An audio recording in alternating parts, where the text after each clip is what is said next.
This was a little animation project I decided to try to do inside Blender. This is filmed in the hall outside of where I work. Trying to get used to how Blender works compared to other programs I've used in the past. So it was kind of fun just to do the animation and then see how well the shadow catching worked. The compositing was actually done inside Davinci Resolve, but the rest was done in Blender. Okay, this was the Blender scene. This is brought in. So we have the model here. In the background, we have a small fill light, just adding a little bit of backlight from there. And then we have area lights over top representing the fluorescent lights. You can see the hallway and how it lays in place. It's not a perfect fit for the doors in the back, but it's close enough. That's what counts. The hallway itself was modeled at work, so I was able to just actually go in and measure where it was. Likewise, I was able to measure exactly where the camera actually was, so I knew where it was. Even then, the camera is set to be a 35mm focal length, but I found 35.4 to be the better fit rather than 35 directly on. Turn off the background. So the hall itself and the associated floor are just set so they don't show up. All they are is a shadow catcher. The shadow catcher is set here. So while we can see them interacting with here, when it comes to actual rendering, I mean, the only thing they actually do is, like the name says on the tin, adds a shadow to it. Likewise, if you notice on the rendering here, there's just a box on here. This is the render region. There's no appreciable spill of the shadow onto this side, so there's no sense of wasting computation time trying to go, oh, wait, there's no time there, so just to speed up rendering. As she goes forward, you'll notice in various places her clothing is she's poking through her clothing. That's just because subdivision is not set. You set subdivision high, and in preview, it really bogs it down.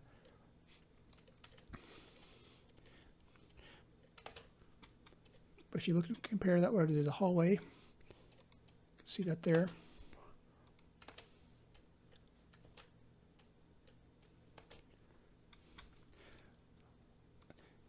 But if you do a preview, you can start to see how it would go.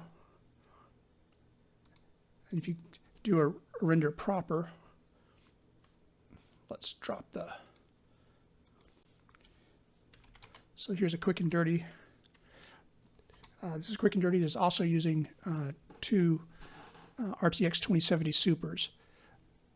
They're running in parallel. They're not running with the NVLink. They can under 2.9, but under 2.8.3, which is originally done, it didn't support it. And even then, the only real advantage that does is give you more RAM. In this case, I didn't need the RAM, I just need the speed. So it's just cranking through.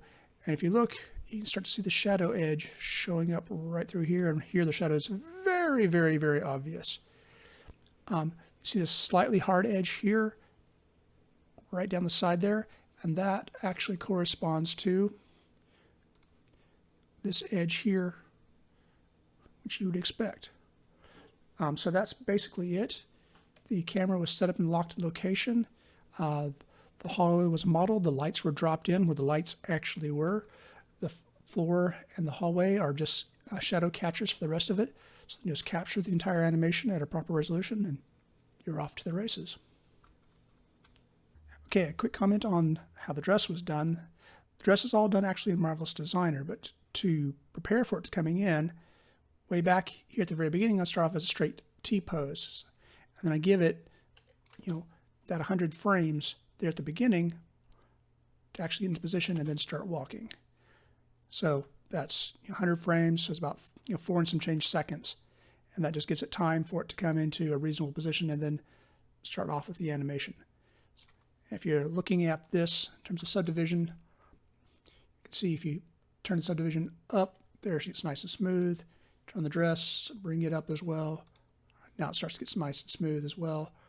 For the dress, it's brought in thin and then use solidify to actually make it, well, like the name says, to make it add a little bit of thickness. So in this case, it's about 3 millimeters, about 1/8 of an inch thick. If you do the rendering, well, if you do the calculation inside Marvelous Designer and you import it with that thickness, that's a whole lot more geometry to work with. So if you just bring it in thin and then thicken it up inside Blender, it just saves a whole lot of space. So yep, this is just brought in as a mesh cache, subdivided, then solidified on top of that.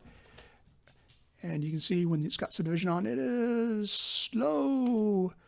Turn down the subdivision, and it goes pretty well. Okay, this is Marvelous Designer. You can see the character had been brought in. It started off in that T-pose, like I mentioned before.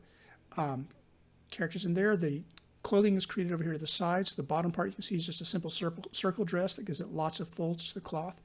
The upper part, you notice these sections, they're intentionally done on an angle because Marvelous Designer keeps track of the bias and the weave of the cloth. Putting it at an angle actually makes it fold and drape differently.